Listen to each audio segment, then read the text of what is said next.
Господен е нашиот Бог, сега и секогаш и во вечни векови. Амин. Свети Боже, свети силни, свети безсмъртни, помилуй не. Свети Боже, свети силни, свети безсмъртни, помилуй не. Свети Боже, свети силни, свети безсмъртни, помилуй не. Слава на Отца и Сина и Светиот Дух, сега и секогаш и во вечни векови. Амин. Пресвета Троице, помилуй не.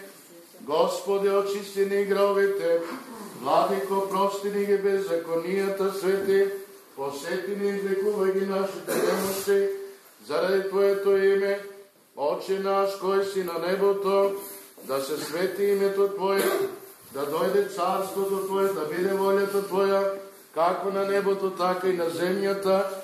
Хлебот наш потребен дай ни го денес и прости ни долговите наши, какви ние ще ги прощаваме на нашите должници. Не въведувай ни во изкушение, не избави ни от лукавиот, защо Твое е царството, силата и славата на Отца и Сина и Светиот Дух, сега секогаш и во вечни векови. Амин. Гласот Господ над водите извикува, велики, дойдете, примете го сите, духот на премудроста, духот на разумот, духот на стравот Божи от Христа кој се јави.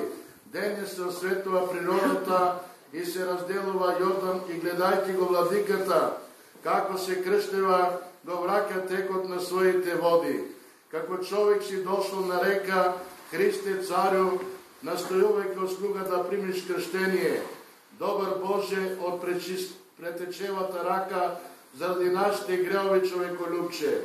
Слава на Отца и Сина и Светиот Дух, сега и секогаш и во вечни векови. Амин. Господи, си дошол кон гласот од оној што вика во пустињата.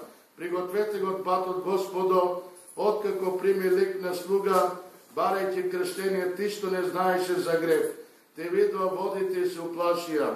Претечата затрепери и извика, велики, како ќе го осветли светилникот на светлината, како слугата ќе ја положи раката на Господарот. Освети ме мене и водите Спасител, ти кој го земаш гревот на светот. Амин. Премудрост да внимаваме, мир на сите, од книгата на Исаија, читање да внимаваме. Ќе се развесели пустината и сувата земја, и ненаселената земја ќе се зарадува и ќе расцуди како крин.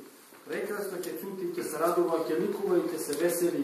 Славата на Ливан ќе му се даде, великолепието на Каримил и Сарон, тие ќе ја видат славата на Господ, величината на нашиот Бог. Закрепнете ослабени раце и зајакнете колена што трепелите. Кажете им на плашливите со дух, бидете цврсти и не плашете се. Ете вашиот Бог иде со одмазда, со отплата Божија, тој ќе дојде и ќе ве спаси.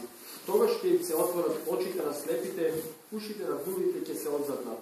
Тогаш куциот ќе скога како елен и јазикот на немиот ќе пее, зашто води ќе бликнат во пустината и потоци во степите. И горливиот песок ќе се претвори во езеро и жедната земја во водни извори, во живелештето на чакалите, каде што тие се одмараат, ќе стане место за трска и рогозина. И таму ќе има друг, и патот по него ќе се нарече свет пат. Нечистиот нема да оди по него, тој ќе биде само за светите, оние што одат по тој пат. Дури неискусните нема да се загубат. Лав нема да има таму, и лута зверка нема да се качува по него.